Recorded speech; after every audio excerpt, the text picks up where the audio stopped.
Pétition, réunion publique, mise en place d'un plan d'envergure financé par la ville de Paris à hauteur de 700 000 €, renforcement des moyens policiers. Rien n'y fait. La situation des mineurs marocains, polytoxicomanes, en errance dans le quartier populaire de la Goutte d'Or, dans le 18e arrondissement de Paris depuis plus d'1 an, semble insoluble. Drogués à la colle, qu'ils se niffent sans relâche, de plus en plus violents, ils sont désormais placés sous la coupe de trafiquants de cigarettes de contrebande adultes, pour le compte desquels ils commettent vol à l'arraché et cambriolage. Ces quelques 60 à 80 enfants de 13 à 17 ans, arrivés seuls du Maroc dans la capitale via l'enclave espagnole de Melilla, sans papier, d'identité, totalement livrés à eux-mêmes comme ils le sont dans leur pays d'origine, et ancrés dans l'errance, semble désormais hors de tout contrôle, et la possibilité légale de les placer sans leur accord, rend la situation plus complexe encore. Les tentatives quotidiennes du CASP, le centre d'aide sociale protestant, mandaté en début d'année par la ville pour approcher les jeunes et les orienter vers les centres d'accueil de jour et de nuit mis à leur disposition avec médecins et psychologues,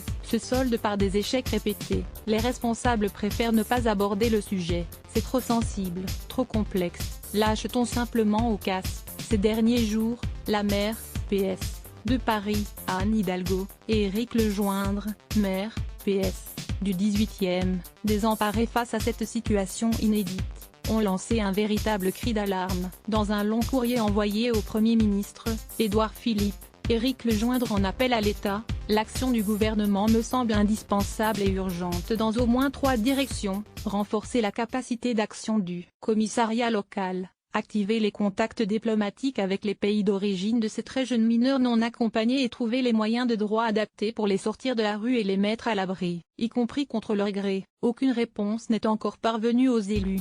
Ils mènent des attaques en groupe contre les passants mais, les mois se succédant, la lassitude s'est emparée du quartier. La peur, aussi, ils n'ont plus aucune limite, se désole une quinquagénaire. Maintenant, ils mènent des attaques en groupe contre les passants, parfois en brandissant des couteaux. Impossible de se promener avec une chaîne au cou ou un portable à la main. Ils sont ingérables, inaccessibles à la discussion. Ils nous font vivre l'enfer. La nuit, ils dorment dans les voitures en stationnement dont ils ont forcé les serrures, dans les tambours des machines de la laverie automatique. Et le jour, ils rôdent en groupe, le nez dans leur sac plastique, toujours chaudés. C'est une horreur, ajoute un autre riverain de la rue de la Goutte d'Or. L'an dernier, 40 d'entre eux ont été placés en détention, arrêtés en flagrant délit de vol ou d'agression. Les contrôles et gardes à vue se multiplient, les réponses judiciaires sont là. Mais, pour Colombe Brossel, adjointe, PS, à la sécurité d'Anne Hidalgo, la situation est trop complexe pour être gérée à l'échelle municipale.